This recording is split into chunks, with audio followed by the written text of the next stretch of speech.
India गठबंधन पर राज्यसभा सांसद कपिल सिब्बल कहते हैं, शरद पवार ने कई बार यह दोहराया कि राष्ट्रीय गठबंधन केवल तभी लागू होता है जब राष्ट्रीय चुनाव होते हैं और यह क्षेत्रीय चुनावों में लागू नहीं होता। हमारे क्षेत्रीय दल भी राज्य के बाहर अपनी पहचान बनाना चाहते हैं और राष्ट्रीय पार्टी चाहती है कि उनकी पहचान कम न हो।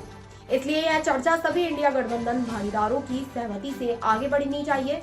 इसमें कोई संदेह नहीं है कि इंडिया गठबंधन बरकरार रहेगा।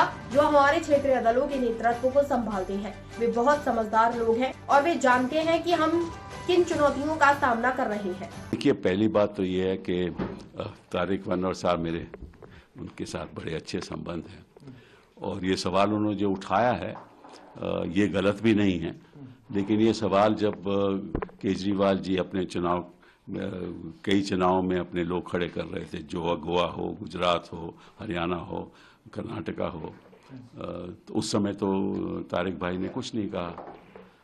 तो एक रणनीति होनी चाहिए ना, और शरद पवार जी ने कहा और कई बार दोहराया भी कि जो नेशनल अलायंस है वो केवल लागू है जब राष्ट्रीय चुनाव होता है और रीजनल चुनाव में वो लागू नहीं है। ये बात भी तय होनी चाहिए कि लागू होना चाहिए या नहीं होना चाहिए।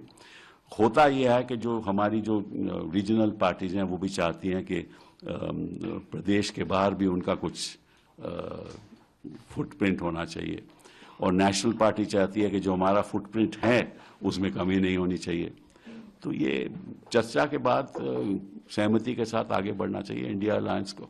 क्या फ्यूचर में सर इंडिया अलायंस रह पाएगा, क्योंकि ममता बनर्जी भी एक तरफा कह रही है? नहीं, पक्का रह पाएगा, हाँ, इसमें तो कोई शक ही नहीं।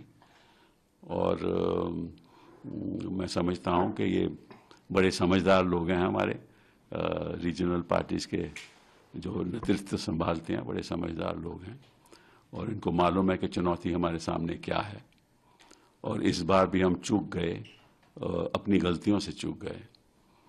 तो मैं मानता हूं कि आगे वाले दिनों में, महीनों में कुछ न कुछ जरूर तय होगा। अरविंद केजरीवाल से गलती हुई सर, आप मानते हैं? गलती हुई नहीं गलती हुई इसके बारे में मैं चर्चा नहीं करूंगा।